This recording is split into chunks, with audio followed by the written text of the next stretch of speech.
चलिए सभी को गुड इवनिंग। तो कल का टॉपिक हमारा था बौद्ध धर्म। बौद्ध धर्म के बारे में हम लोग कल पढ़े थे गौतम बुद्ध, और आज का टॉपिक हमारा है जैन धर्म। जैन धर्म महावीर स्वामी के बारे में हम लोग डिटेल में पढ़ेंगे, ठीक है। जैन धर्म में महावीर स्वामी को 24वें तीर्थंकर कहा जाता है। माना जाता है कि 24वें तीर्थंकर थे और ये अंतिम तीर्थंकर थे। अब तीर्थंकर का यहाँ पे मतलब क्या होता है? तो तीर्थंकर का मतलब होता है कि जो स्वयं तप के माध्यम से, तीर्थंकर का मतलब जो स्वयं तप के माध्यम से आत्मज्ञान का प्राप्त करे और इसके साथ साथ संसार रूप सागर से पार लगाने वाले तीर्थ की रचना करे, उसको क्या बोलते हैं? तीर्थंकर, ठीक है। मतलब खुद से आत्मज्ञान की जिनको प्राप्ति हो जाए उनको तीर्थंकर कहा जाता था।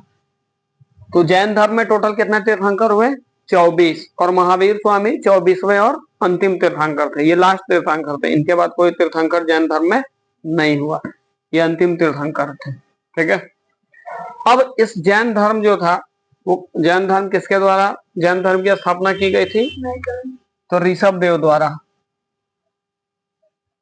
समय सीमा से आया करो, क्लास चलते हुए मैं आई कमिंग सर में आई वो सब कुछ चलो बैठो, जल्दी बैठो, जल्दी देर मत करो, ठीक है। तो जैन धर्म के जो संस्थापक थे वो कौन थे? ऋषभ देव। और ये प्रथम तीर्थंकर थे। कौन? प्रथम तीर्थंकर थे, ठीक है। ऋषभ देव, इनको और नामों से भी जाना जाता है, जैसे वृषभनाथ इनका नाम हो गया।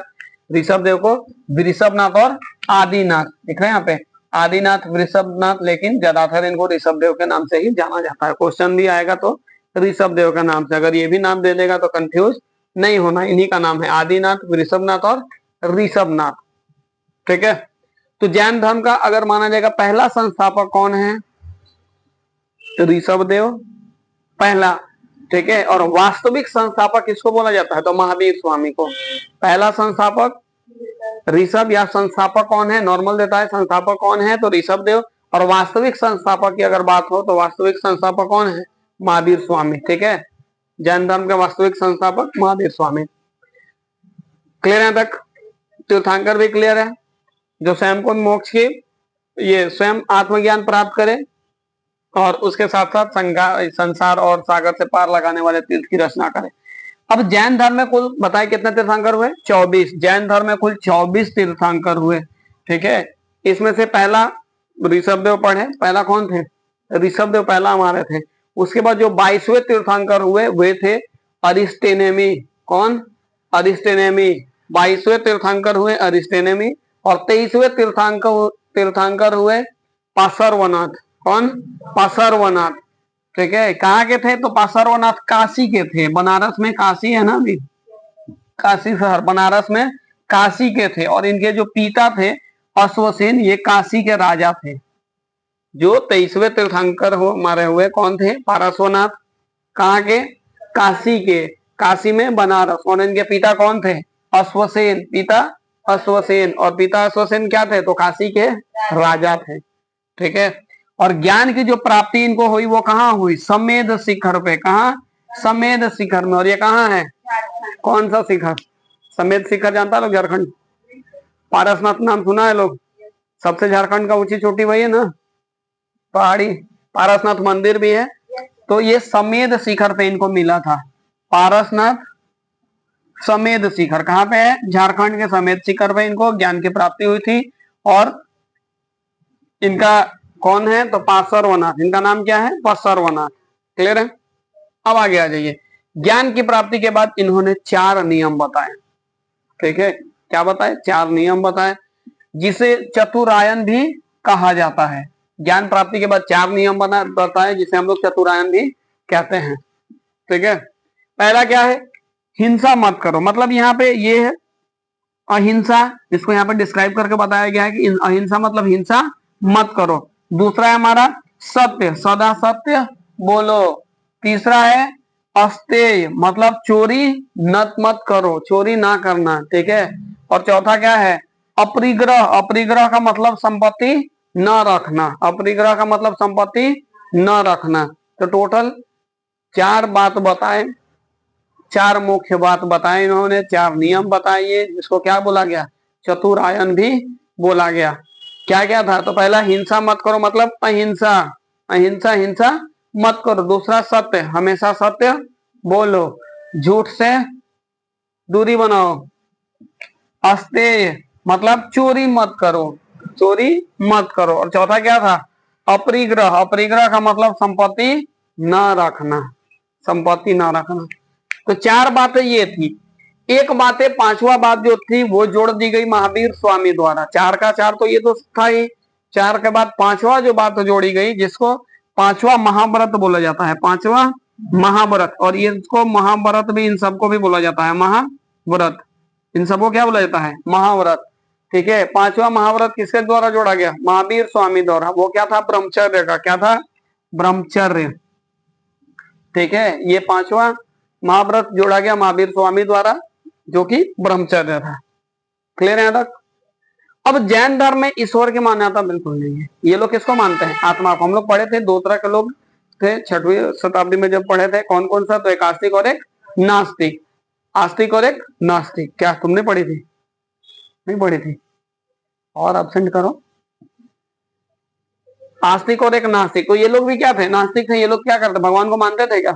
नहीं, ये भगवान को नहीं मानते थे। तो इनमें जैन धर्म में ईश्वर की मान्यता इनमें भी नहीं थी, और आत्मा की इनमें मान्यता थी। लोग किसको मानते थे? आत्मा को। जो है वो हमारी आत्मा है। ठीक है, मूर्ति पूजा और कर्म कांड का विरोध ये भी करते थे। मूर्ति पूजा और कर्म कांड का विरोध ये भी करते थे। जैसे कि हम लोग बौद्ध धर्म पढ़े थे ना, बौद्ध धर्म में भी दो तरह के लोग, दो संप्रदाय के लोग थे। एक हीनयान थे और दूसरा महायान। ठीक है, एक हनयान और दूसरा महायान। तो उसमें भी एक थे कि बौद्ध को भगवान मानते थे, उनकी मूर्ति की पूजा करते थे, लेकिन ये लोग मूर्ति की पूजा यहाँ पे नहीं करते थे। लेकिन यहाँ आएगा, अब इनमें भी दो भाग में बट जाते हैं। देख रहे हैं, असूल भद्र और भद्रबाहु का जो शिष्य थे, इनके जो संस्था, ये दो संस्थापक हो गए। प्रमुख अनुयायी थे किसका? महावीर स्वामी के। दो प्रमुख अनुयायी होते हैं। ये लोग भी यहाँ पे दो भाग में बट जाते हैं। जैसे कि बौद्ध धर्म में महायान और हनयान था ना, वैसे ये लोग भी दो भाग में बट जाते हैं। ठीक है, मूर्ति पूजा और कर्म कांड का ये लोग विरोध करते थे। पुनर्जन्म की मान्यता इनमें थी। क्या थी? पुनर्जन्म की मान्यता। और महावीर स्वामी मानते थे कि संसार जो है वो दुखमय है, दुख का कारण है। गौतम बुद्ध भी मानते थे क्या? कि ये जो दुनिया है ये दुख से भरी हुई है। तो उनका क्या कहना था? दुख का कारण क्या था? तृष्णा, इच्छा। गौतम बुद्ध क्या कहते थे कि दुख का कारण क्या था? इच्छा। और महावीर स्वामी क्या बताए कि दुख से भरी हुई दुनिया तो है ही, तो दुख का कारण क्या है? कर्म फल। जो हम लोग कर्म करते हैं उसका जो फल हमको मिलता है वो दुख का कारण होता है हमारा।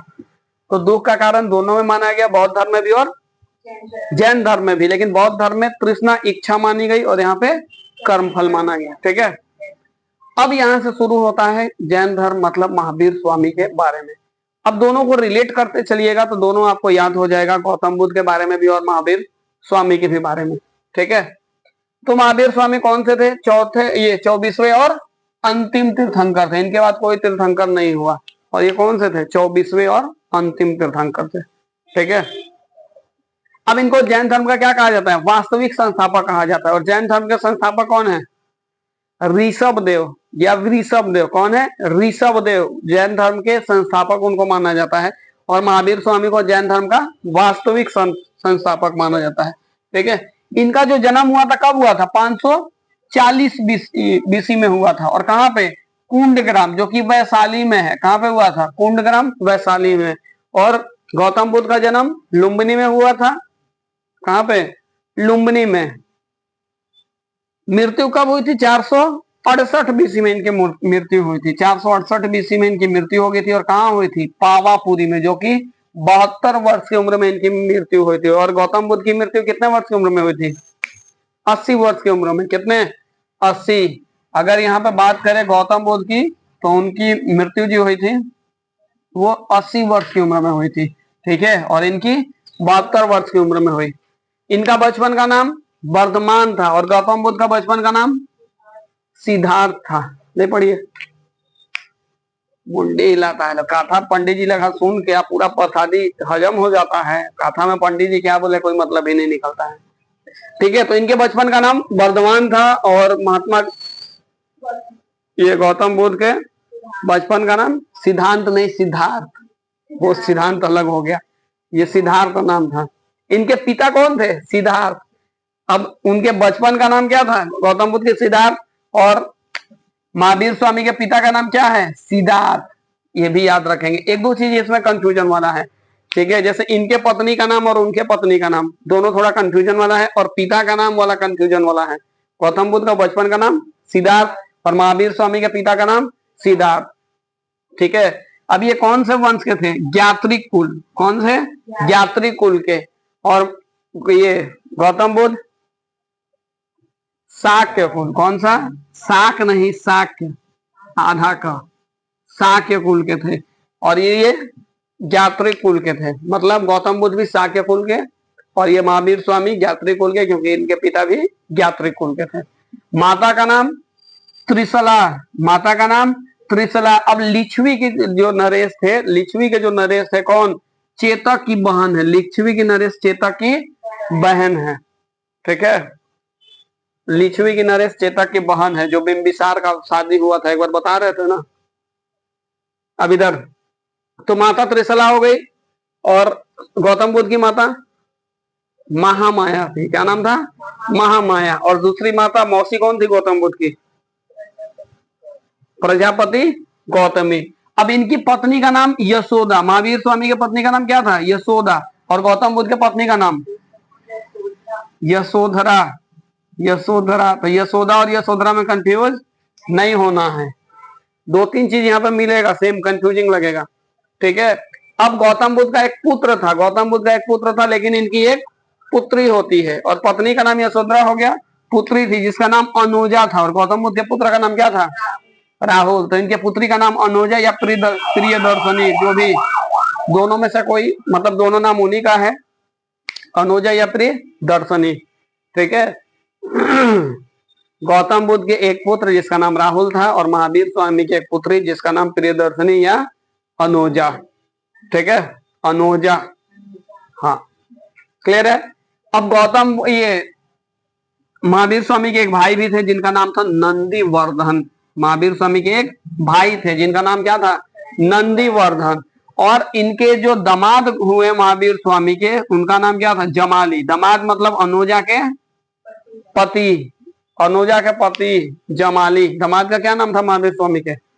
जमाली, ठीक है। और गौतम बुद्ध कितने वर्ष में गृह त्याग किए थे? 29 वर्ष में। और महावीर स्वामी गृह त्याग किए हैं 30 वर्ष की आयु में, ठीक है। तो दोनों में क्या 1 साल का अंतर आ गया। पहले गौतम बुद्ध गृह त्याग किए थे, दोनों का अगर तुलना करें तो 1 साल पहले, और ये 30 वर्ष की आयु में, और गौतम बुद्ध 29 वर्ष की आयु में गृह त्याग करते हैं। गौतम बुद्ध परिवार में बिना बताए किसी को गृह त्याग कर देते हैं, लेकिन ये अपने बड़े भाई नंदीवर्धन की आज्ञा लेकर, जो नंदीवर्धन थे ये बड़ा भाई थे किसका? महावीर स्वामी का। कौन थे? बड़ा भाई। तो ये क्या करते हैं? नंदीवर्धन बड़ा भाई का आज्ञा लेकर ये गृह त्याग करते हैं। क्लियर यहां तक? अब ज्ञान की जो प्राप्ति होती है गौतम बुद्ध को कहाँ होती है? सारनाथ में। वाह, सारनाथ बोलता है लोग। ज्ञान की प्राप्ति गौतम बुद्ध को सारनाथ में नहीं हुई थी, वो बोध गया में हुई थी। और कहा? बोधि वृक्ष मतलब पीपल के पेड़ के नीचे। और इनको जो ज्ञान की प्राप्ति हुई वो जंभिक ग्राम में हुई। महावीर स्वामी को ज्ञान की प्राप्ति कहाँ हुई? जंभिक ग्राम। और कौन सा वृक्ष?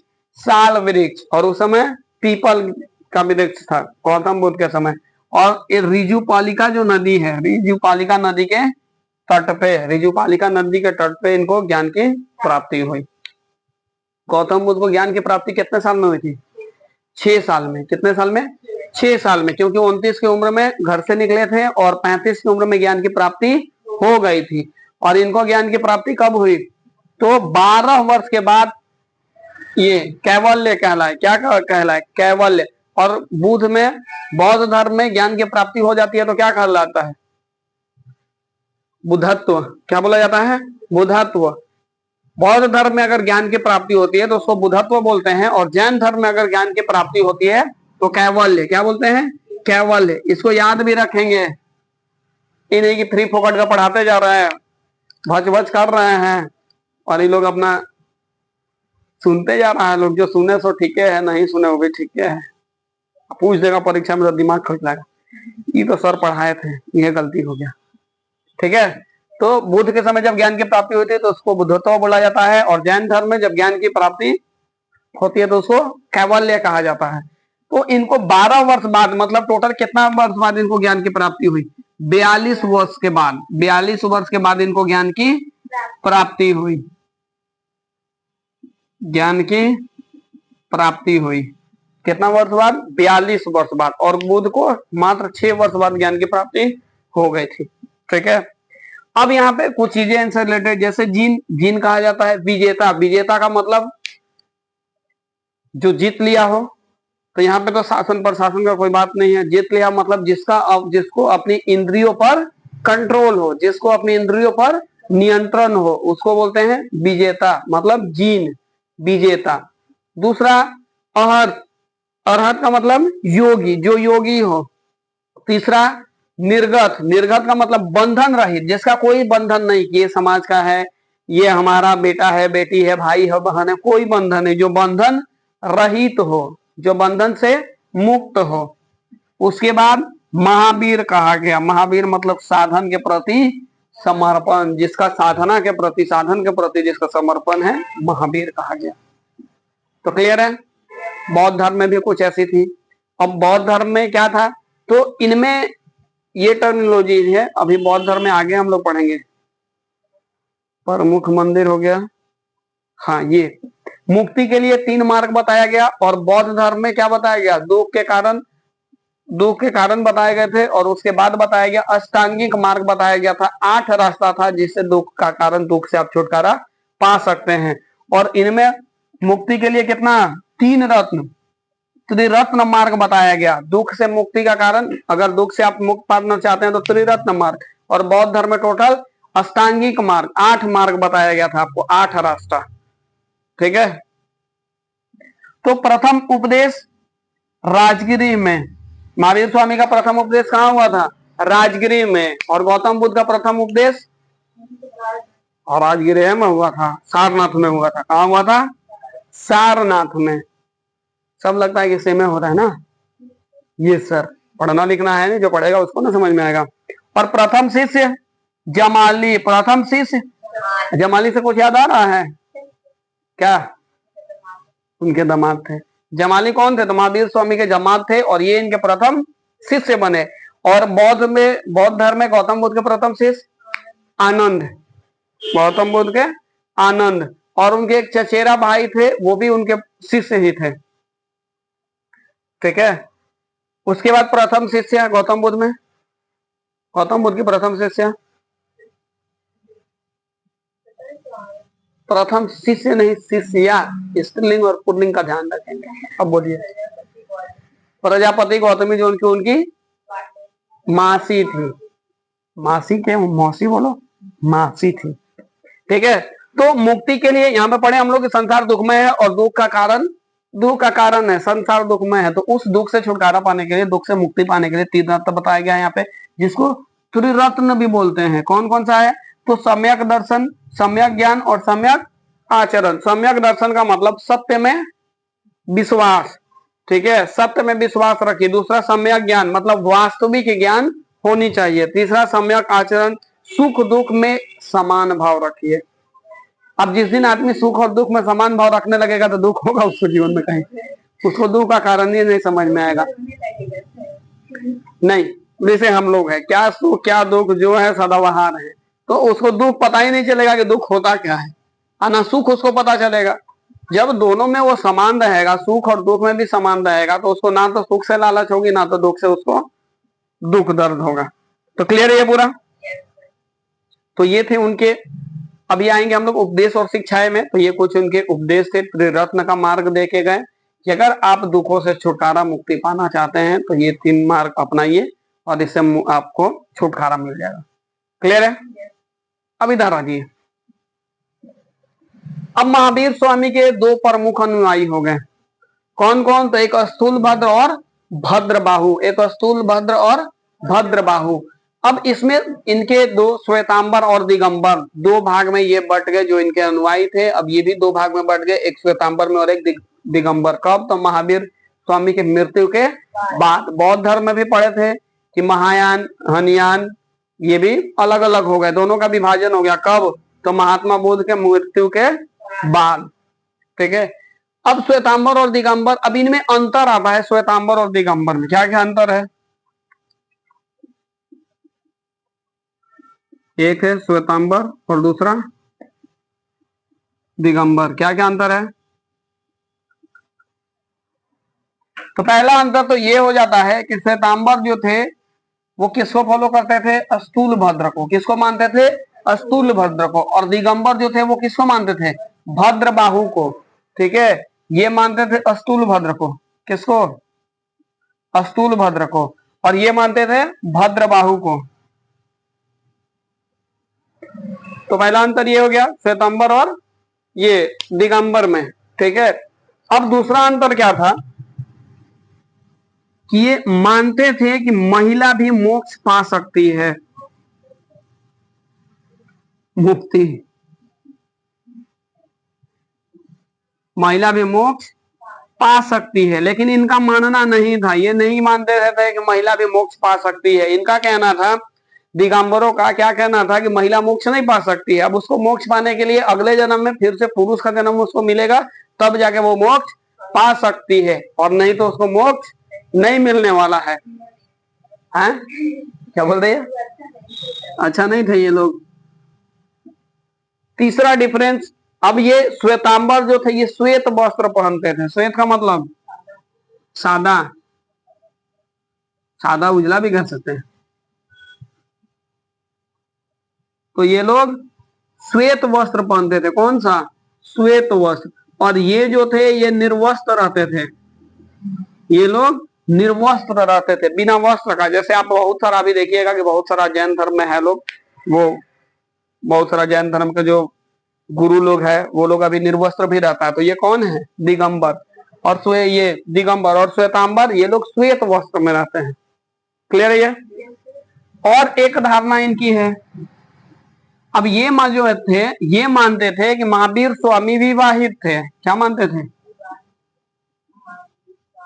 और ये कहते थे कि विवाहित नहीं थे। इनका कहना था कि विवाहित नहीं थे। ठीक है। अब ये लोग इसलिए मानते थे क्योंकि ये लोग महिलाओं के मोक्ष पे तो इनका कोई ध्यान नहीं है कि महिलाएं मोक्ष नहीं पा सकती है। तो ये लोग सोचते होंगे कि इनका जब शादी ब्याह हो गया तो ये मोक्ष कैसे पा सकेंगे। ठीक है। तो ये अंतर था श्वेतांबर और दिगंबर में। ठीक है। और जबकि इतिहासकारों से यहाँ पे हम लोग को पता भी चलता है कि इनकी पत्नी भी थी, पुत्री भी है। और ये लोग नहीं मानते हैं, ये लोग मानते हैं कि महावीर स्वामी का विवाह नहीं हुआ है। तो यहाँ पे दो लोगों में बट गया ये। ठीक है। जैसे बहुत सारे धर्मों में होता है कि बहुत सारा धर्म, अब उसमें भी कोई अलग मानता है, किसी का अलग मान्यता है और किसी का अलग मान्यता है। तो ये है इनकी कहानी श्वेतांबर और दिगंबर की। पूरा क्लियर है? इससे सिंपल सा याद रखेंगे, याद आ जाएगा। श्वेतांबर, अस्तूल, ये अस्तूल भद्र, ये तो याद ही रखेंगे। दो अनुयायी थे, एक अस्तूल भद्र और एक भद्रबाहु। ठीक है। अस्तूल भद्र से कौन? श्वेतांबर। और भद्रबाहु से दिगंबर। अब श्वेतांबर, श्वेतांबर श्वेत, जो श्वेत वस्त्र धारण करते हो। ठीक है। और जो वस्त्र धारण करेंगे तो उसमें महिलाओं का बाद होगा। जो वस्त्र धारण करेंगे उसमें महिलाओं का बाद होगा, और जो वस्त्र धारण नहीं करेंगे उसमें महिलाओं का बाद नहीं होगा। तो इससे याद रखना होगा कि महिलाओं के मोक्ष पे इनका कोई मान्यता नहीं था। और लेकिन इनका मान्यता था कि महिला की मोक्ष होती है, महिलाएं भी मोक्ष कर सकती है। लेकिन ये मानते थे कि महिलाओं को मोक्ष के लिए अगला जन्म लेना पड़ेगा, पुरुष का जन्म लेना पड़ेगा, तब जाके उनको मोक्ष मिलेगा। मतलब हर धर्म में महिलाओं को थोड़ा बहुत इधर उधर दिखाया गया है। समझ में आया? जैन धर्म में भी।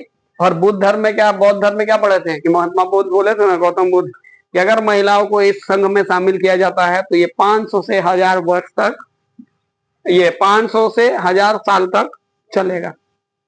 उसके बाद धीरे धीरे बौद्ध धर्म सिमटने लगेगा, कम होने लगेगा। तो बौद्ध धर्म में गौतम बुद्ध भी कह के गए और जैन धर्म वाले ये भी कह के गए, जबकि महावीर स्वामी का वैसा कुछ विचार नहीं था। ये अच्छे थे, सब अच्छे हैं। क्लियर है यहां तक ना? तो ये तो सम्यक आचरण हो गया। अब उसके बाद ये सफेद वस्त्र धारण करने वाले हो गए और ये नग्न रहने वाले हो गए। महावीर स्वामी ने भी संघ की स्थापना की, जैसा कि गौतम बुद्ध ने भी संघ की स्थापना की थी, वैसे ही महावीर स्वामी भी संघ की स्थापना किए। और इनमें ये गौतम बुद्ध में जिक्र भी था कि महिलाओं को भी संघ में शामिल किया गया था, गौतम बुद्ध में, ठीक है, बौद्ध धर्म में किया गया था। अब इनमें महावीर स्वामी संघ की स्थापना करते हैं और टोटल इसमें कितने अनुयायी जुड़ते हैं? तो 11, जिनको गंधर कहा जाता है। क्या कहा जाता है? गंधर। ये भी पूछे जाने वाले सवाल हैं, ये भी पूछे जाने वाले सवाल है परीक्षा में। 11 अनुयायी टोटल उनके में संघ में शामिल थे, जिनको क्या कहा गया? गंधर। क्या कहा गया? इनको गंधर कहा गया। तो ये चीजें याद रखेंगे, ठीक है। और महावीर स्वामी के मृत्यु के बाद, उनके मरने के बाद जो संघ का अध्यक्ष बने, कौन? सुधर्मन। कौन? सुधर्मन संघ के अध्यक्ष बने, या अध्यक्ष कह लीजिए या संघ का प्रमुख कह लीजिए, ठीक है। कौन बना? सुधर्मन। महावीर स्वामी के मृत्यु के बाद संघ का अध्यक्ष सुधर्मन। अब जैसे बौद्ध धर्म में पढ़े थे कि बौद्ध संगीतियां या सभाएं भी हुई थी, पढ़े थे, वैसे यहाँ पे जैन धर्म में भी जैन संगीतियां और जैन सभाएं हुई। बौद्ध धर्म में टोटल कितनी सभाएं हुई थी? जैन धर्म का है ये, बौद्ध धर्म का पूछा जा रहा है। बौद्ध धर्म में टोटल कितनी सभाएं हुई थी? 4। कितनी? 4। याद तो रहता नहीं है। एक अजात शत्रु के शासनकाल में हुई थी, कालाशोक के शासनकाल में हुई थी। बौद्ध धर्म में टोटल 4 सभाएं हुई थी, उसमें एक महाकश्यप की अध्यक्षता में हुई थी, ठीक है। तो टोटल बौद्ध धर्म में 4, और इनमें कितने सभाएं के जिक्र है? 2। कौन कौन सी सभाएं है? तो पहली 300 ईसा पूर्व में सभाएं हुई थी और दूसरी हुई थी 512 ईस्वी में। ईसा पूर्व और ईस्वी में अंतर समझ में आ रहा है ना? पहली 300 और दूसरा 512 ईस्वी में हुई। तो 300 इधर रख लीजिए और 500 800, तो लगभग 8 साढ़े 8 900 साल बाद 300 इधर घट जाएंगे और इधर 512 जोड़ देंगे, तो 300 और 500 812 ईस्वी। तो लगभग 800 से 900 साल के बीच में दूसरी सभा की आयोजन हुई। पहली 300 ईसा पूर्व में हुई, कहाँ हुई थी? पाटलिपुत्र। और किसकी अध्यक्षता में? तो स्थूलभद्र। किसकी अध्यक्षता में? स्थूलभद्र। स्थूलभद्र यहाँ है ना, जो महावीर स्वामी के अनुयायी थे, इनके अध्यक्षता में पहली सभा हुई 300 ईसा पूर्व में। कहाँ? पाटलिपुत्र में, ठीक है। और दूसरी जो सभा हुई वो कहाँ हुई? दूसरी सभा हुई वो हुई हमारा वल्लभी में, जो कि गुजरात में है। और कब? 512 ईस्वी में। और किसकी अध्यक्षता में? क्षमा श्रवण। ये क्षमा श्रवण किसकी अध्यक्षता में? क्षमा श्रवण की अध्यक्षता में हुई थी, वल्लभी गुजरात में। और 512 ईस्वी। पहली 300 ईसा पूर्व में, ईस्वी नहीं, 300 ईसा पूर्व, और दूसरी 512 ईस्वी में। पहला कहाँ हुई थी? पाटलिपुत्र, पटना, जो कि वर्तमान में अभी का पटना है, पटना में हुई थी। और किसकी अध्यक्षता में? स्थूलभद्र। बोलने नहीं आ रहा है। स्थूलभद्र के अध्यक्षता में हुई थी, ठीक है। तो यहां तक क्लियर है पूरा? किसी को किसी भी तरह की कोई समस्या, कोई डाउट, कोई दिक्कत? जब बताया जाता है तब डाउट और दिक्कत नहीं होता है, जब पूछने लगेंगे तो दिक्कत होने लगेगा।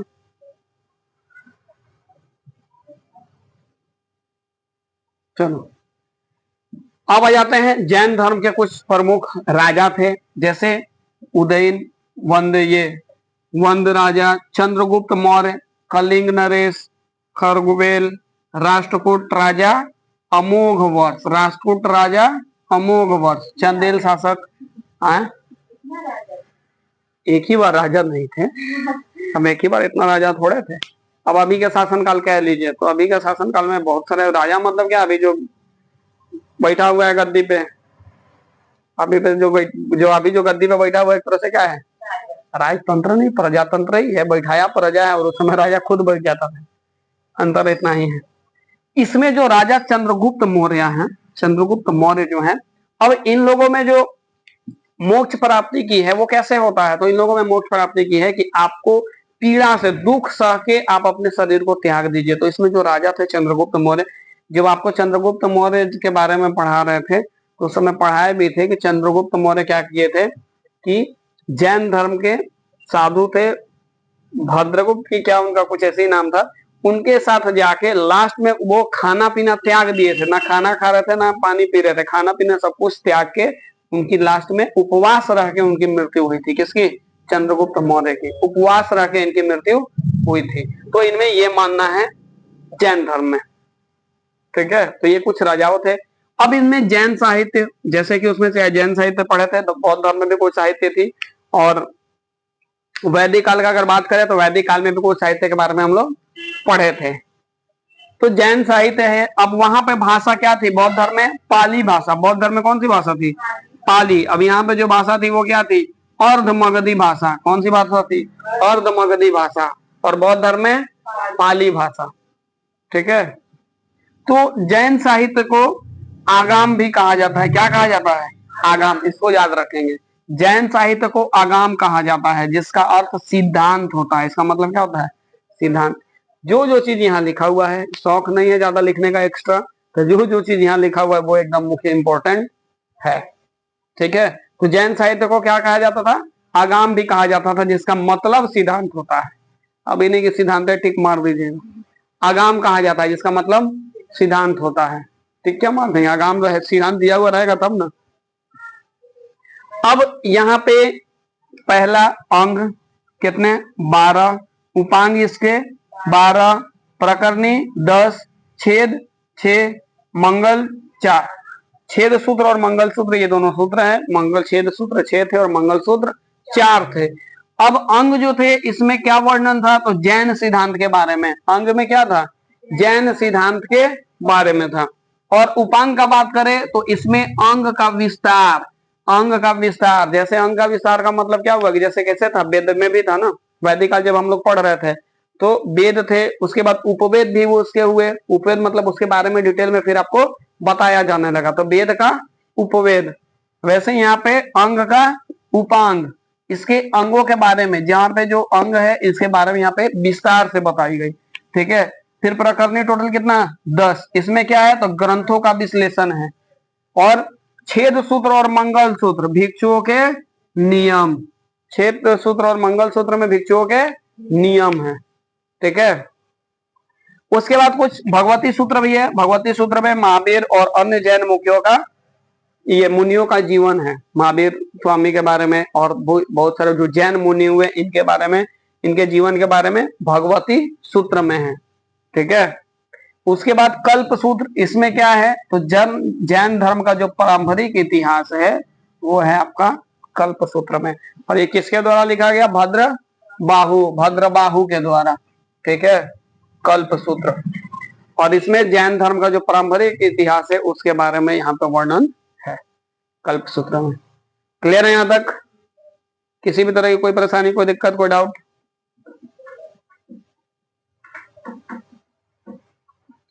चलिए, उसके बाद प्रतीक चिन्ह है कुछ, जैसे कि वहां पे हम लोग भी पढ़े थे, और ये बौद्ध धर्म में भी पढ़े थे कि जन्म का क्या प्रतीक था महात्मा बुद्ध का? कमल। वैसे यहाँ पे भी प्रतीक चिन्ह है। अब ऋषभ देव का बैल, बैल या वृषभ का मतलब क्या होता है? बैले होता है। अजीतनाथ हाथी, अजीतनाथ का हाथी। और पार्श्वनाथ सर्प। और महावीर स्वामी सिंह, सिंह या शेर, सिंह या शेर। तो महावीर स्वामी का क्या प्रतीक था? सिंह या शेर। तो ये 4 तीर्थांक है। ठीक है, और उनका प्रतीक वहां पे दिया हुआ है। ऋषभ देव का बैल या वृषभ। ऋषभ और वृषभ याद रखेंगे, ऋषभ और वृषभ। वृषभ का मतलब ही बैल ही होता है। और अजीत नाथ हाथी, नाथ हाथी। ठीक है, और पार्श्वनाथ सर्प, पार्श्वनाथ सर्प। और महावीर स्वामी का सिंह और शेर। क्लियर है? तो ये थे प्रतीक चिन्ह। कुछ प्रमुख मंदिरें हुए उस समय के। कौन कौन से प्रमुख मंदिर थे?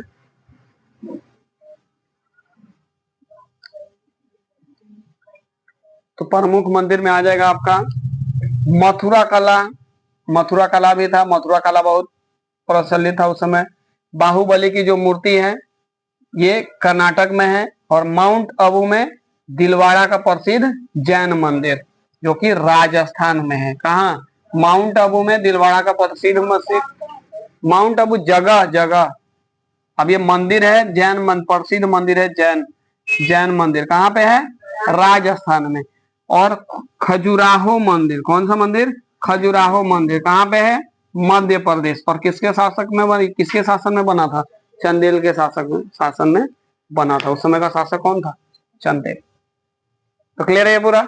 ये कुछ प्रमुख मंदिर है उस समय के। ठीक है, तो आज ये क्लास के लिए सभी का बहुत बहुत धन्यवाद। फिर मिलेंगे कल।